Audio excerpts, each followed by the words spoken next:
What are we discussing on today's Locked on Diamondbacks podcast? How the D-backs are barely staying alive in the NL wildcard race after taking down the San Francisco Giants in the finale, and why it's now or never for the D-backs franchise.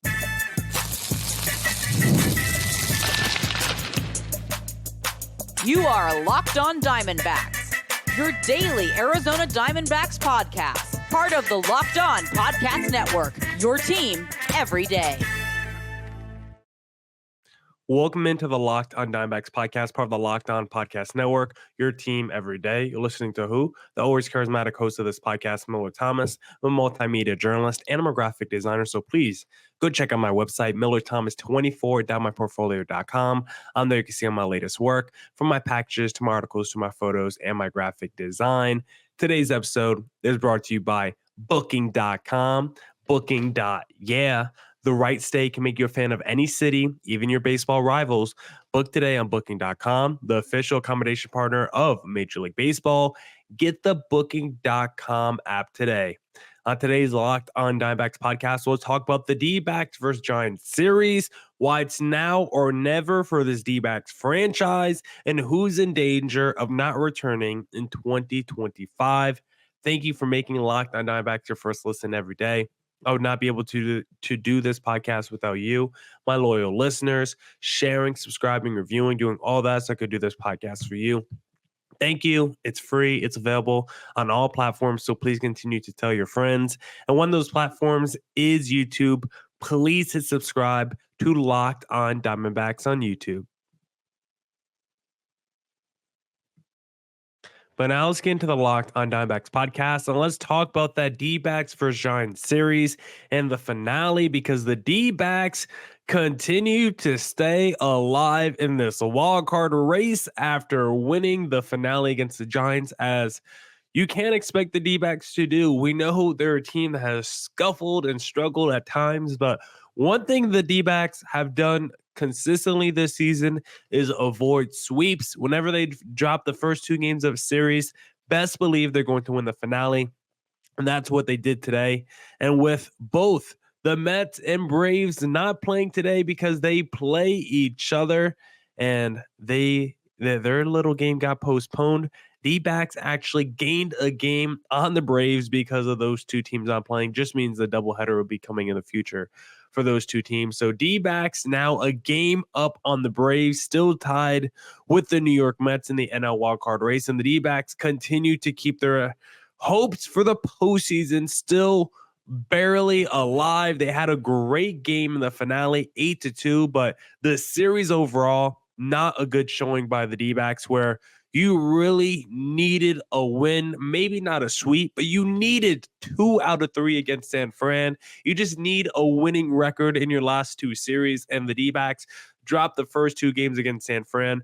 Thankfully, they were able to salvage the series with a series win in the finale, but losing 6-3 in the first game and then getting shut out 11-0 in game number 2.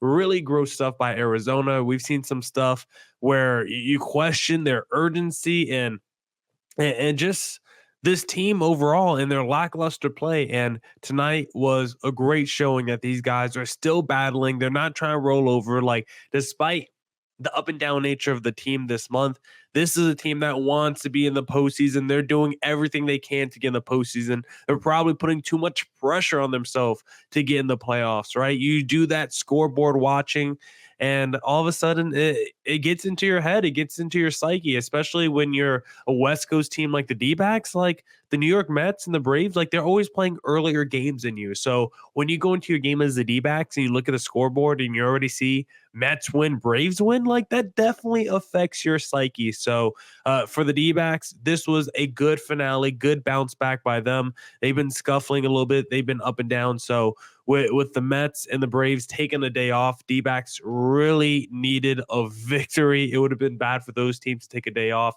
And then the Braves still gain a game on the D-backs. So D-backs, great job in the finale. And one guy who was incredible in this finale was the D-backs ace pitcher, Zach Allen, where the D-backs really needed an amazing start from him, right? When you talk about your number one starter, your frontline guy, when you get the moniker ace of the rotation, it means you need to stop the bleeding when your team is on the losing streak. It means when your team is on the ropes, trying to make it into the playoffs, back against the wall, scuffling all month. There's only a few games left, and you need every single win. That is when you need your ace to step up and show out. And that is what Zach Gallen did in this finale. 6 innings, 2 hits, 1 earned run, 11 strikeouts, maybe the best start by him all season. Arguably, I mean, when you take into the context of what I just said, playoff hopes are on the line going against the San Francisco Giants team who has seen Zach Gallen a ton in their career, right? This is a team that's very familiar with Zach, and Zach was able to attack Giants hitters early. I think the thing that was most impressive for me when watching this game, Zach Gallen a lot recently, he's been able to strike out folks, but a lot of full counts, a lot of big pitch innings. I thought today very efficient, very quick with how he moved through the game. I thought this was one of the best starts that we've seen by Zach Gallen all season, and it came at the perfect time.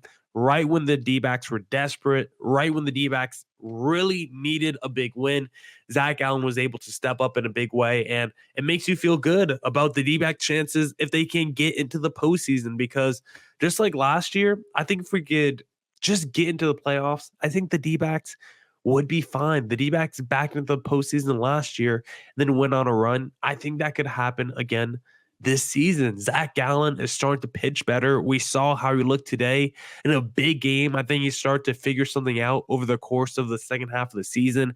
His command has slowly gotten better. He's been striking out dudes at a higher clip as the season has progressed. I think he's in the best place that maybe we've seen over the last few months. Merrill Kelly, I like where he's at.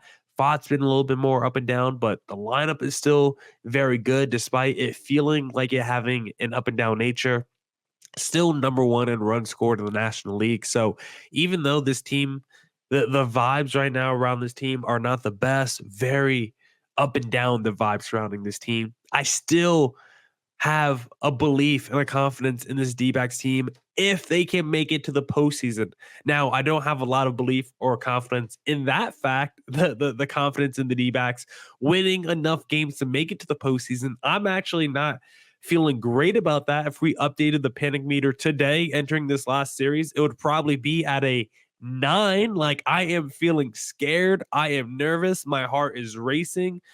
So I don't know what's going to happen. But I believe if the D-backs can just survive the next few days, win just enough games to make it to the playoffs, just get to the dance, I believe the D-backs, once they get to the playoffs, will wake up. I think they will be like this sleeping giant that they were last season, and I think they will go on a run.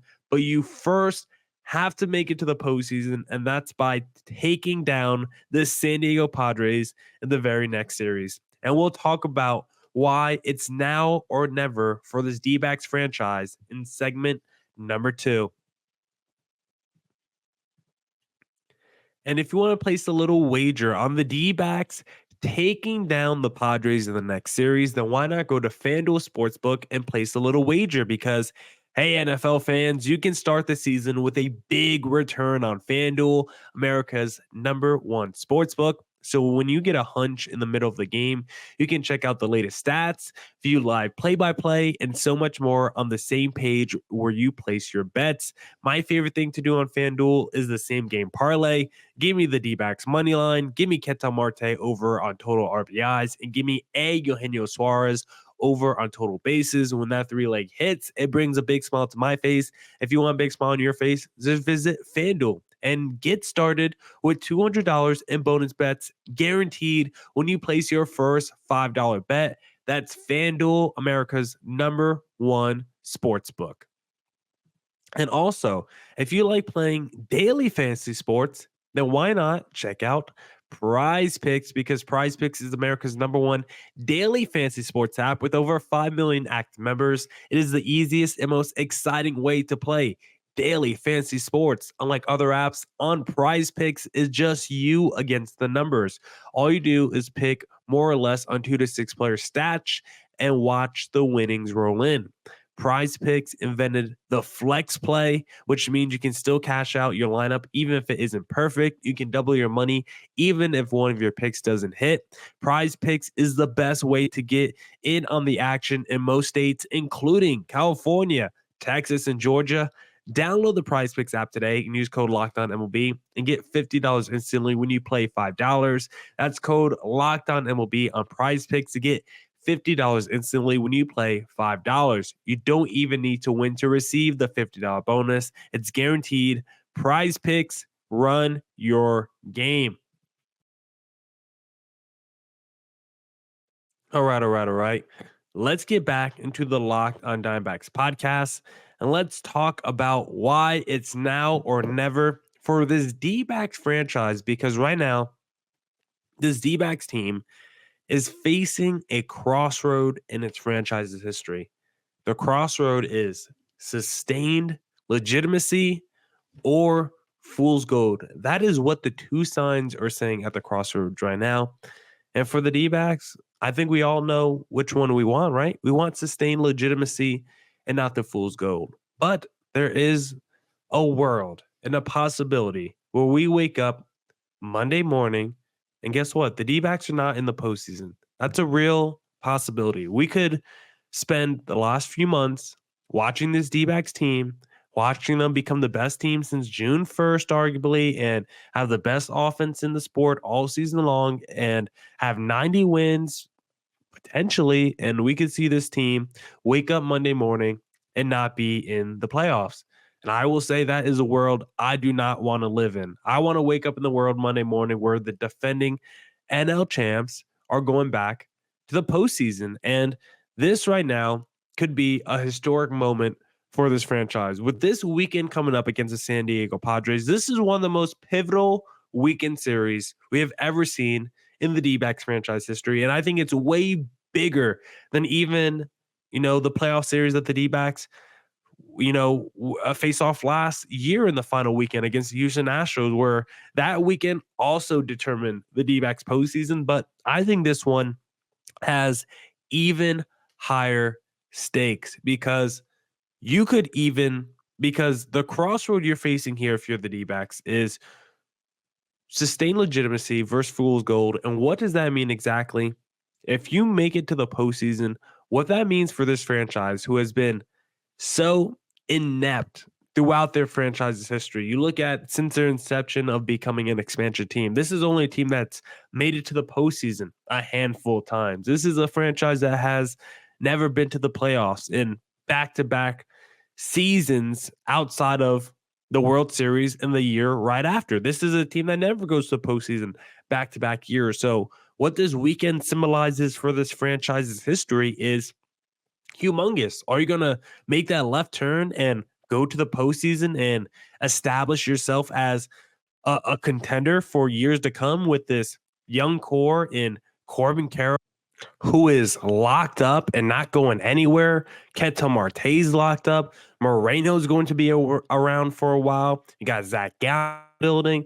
Merrill Kelly's still under contract for a couple more years. Like, there's young guys still getting called up with the Jordan Lawlers, and we got Brandon Pfaadt and the Ryan Nelsons. Like, if you make it to the postseason this year, there's a real case that you're starting to build that you're a team to not be messed with, and you're going to be around for the next few seasons with the guys you have under contract and the young players in the building and the way you've been developing talent and the season you just had with, your incredible offense. Like, you're showcasing to the baseball world, like, Arizona is starting to become a legitimate baseball franchise that is going to be a contender for the next few seasons. If you make it to the postseason this year, that is what you're proclaiming to the baseball world.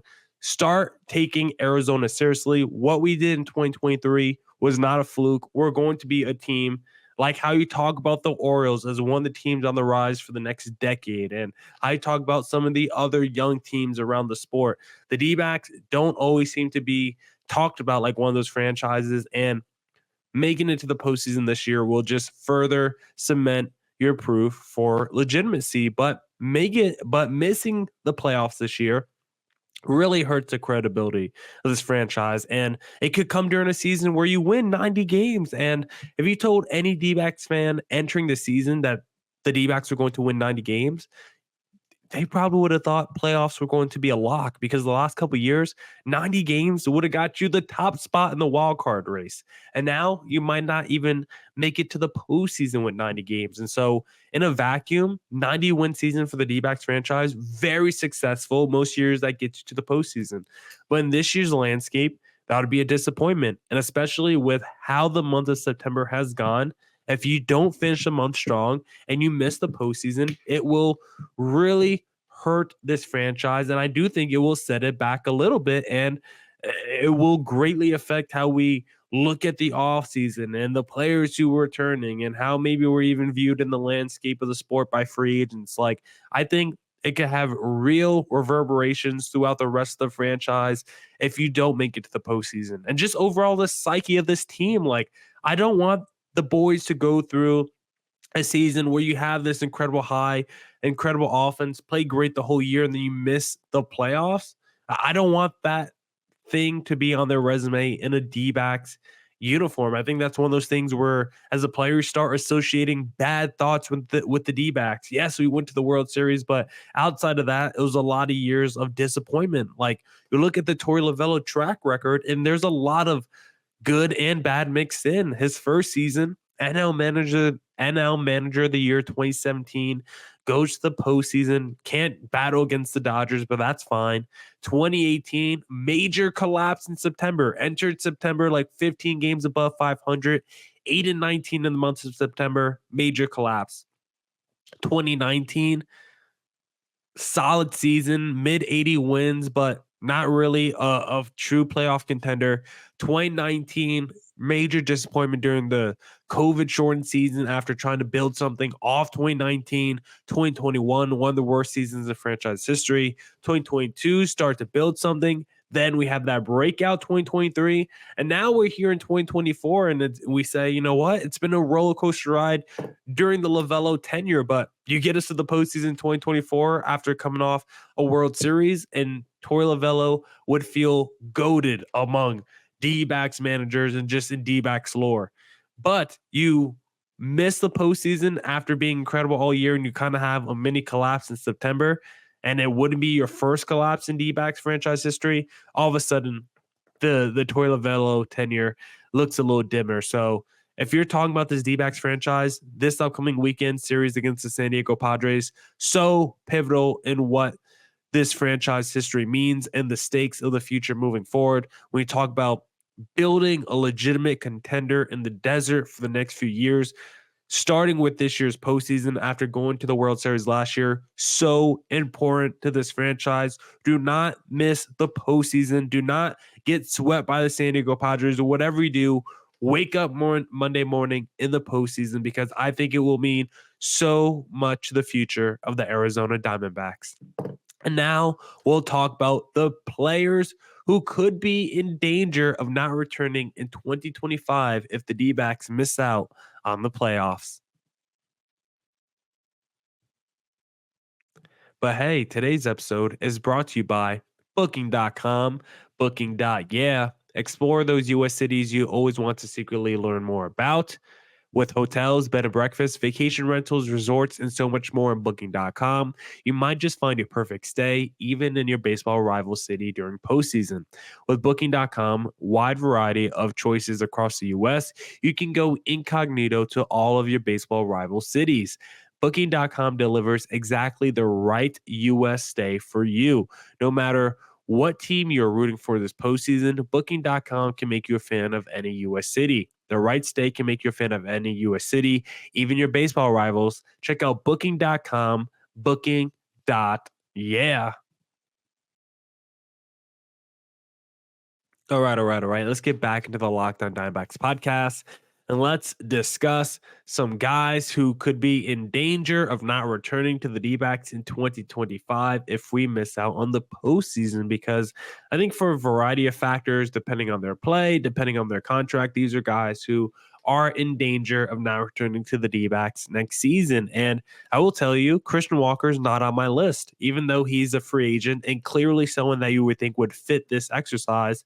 I just have the utmost faith of the D-backs are going to go out there and say, Christian, here's 3 years, $60 million, come back to the D-backs. I don't think there's going to be much negotiating between the D-backs and Christian Walker. I think those two sides definitely want a reunion. I think the D-backs are going to acquiesce to bringing Christian Walker back. And I think Christian Walker's price tag is going to be cheaper than what people realize. So that's why he's not going to be on this list.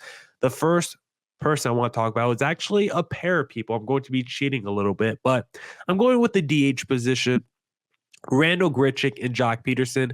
The D-backs don't make it to the postseason. I think there's a good opportunity for both of these guys to leave because when I look at Randall Grichuk, he's had a great season with the D-backs, but they miss it the postseason. Why would he want to come back to a team that's a non-playoff team and a team that barely plays him? Like, I think it's easy to make the argument of sacrificing playing time if you're coming through a big clutch situations in the postseason, you're playing on a contender, you feel like you have a chance at a ring, then I think all that sacrifice is easy. And that's how thin the lines and the margins are here, because if the D-backs make to the postseason, they can gratify this whole year for Randall Grichuk. But if they miss the playoffs, Randall Grichuk's going to say, I just had a really good season when I played. I'm going to come back next season and maybe get less playing time. Like, I just don't think Grichuk is going to come back to a non-playoff team where he's already sacrificing a lot of playoff time. He's been so good this season, Randall Grichuk. I think he's been maybe the most underrated player in baseball. Like, I don't even know how to quantify it. You look at the stats and they kind of jump off the page. A 287 average, 850 OPS, clutch numbers or runners in scoring position. Like, this has been a fantastic bargain season by Randall Grichuk, and I just don't know if he wants to come back to a non-playoff team in 2025 and make the same level of sacrifice. Same story with Jock Peterson. He's also a guy that I think his services are just going to be so heavily sought after. Just a guy with so much pop, so clutch, easily put in that little DH spot. He's just a guy that I think can easily have a lot of offers. And why would he stay with a team that's not making it to the postseason when other teams can offer him maybe even a little bit more playing time than what the D-backs granted Jock Peterson this season, despite him playing in 130 games already? So I look at those two guys as guys that might not return to the D-backs. Given their current roles, there could be better roles out there, this offseason, depending on the suitor. The next person I want to talk about is Paul Sewald. He is a guy that is a free agent. And, before the season, I would have told you the D-backs would have resigned Paul Sewald, especially if he just had the second half he had last year with the D-backs this season. I definitely would have said they resigned him to at least like a 1 or 2 year deal. But now you look at the numbers for Paul Sewald. He has not been the closer for the last few months. He has struggled for most of the season on the injured list right now. Like, I don't know if the D-backs bring him back next season. If he comes back off the injured list, makes it to the postseason, and has some big games in the playoffs, then yeah, I could see the D-backs giving him a little contract and bringing him back in 2025. But if he finishes this year on the injured list, D-backs misses the postseason, and then the final numbers are the final numbers, then I don't know if he comes back next season. And regardless, even if he does come back healthy, D-backs make the playoffs, and he has a good postseason, I still don't know if we should bring him back next year, right? I think most D-backs fans would say no matter, he could go 15 straight scoreless innings in the playoffs, I still feel like D-backs fans wouldn't want to bring Paul Sewald back. But definitely a bigger question if the D-backs miss the postseason and he ends the season on the injured list. Third is Jordan Montgomery, who seems like a lock to come back because he has a $25 million player option. But also, if you're Jordan Montgomery, do you want to stay? Yes, the money's nice, but do you want to stay on a team where you had a terrible season, you missed the playoffs, and you might not be a starter just because you pick up the option? Your starting spot is not guaranteed after the season Ryan Nelson just had.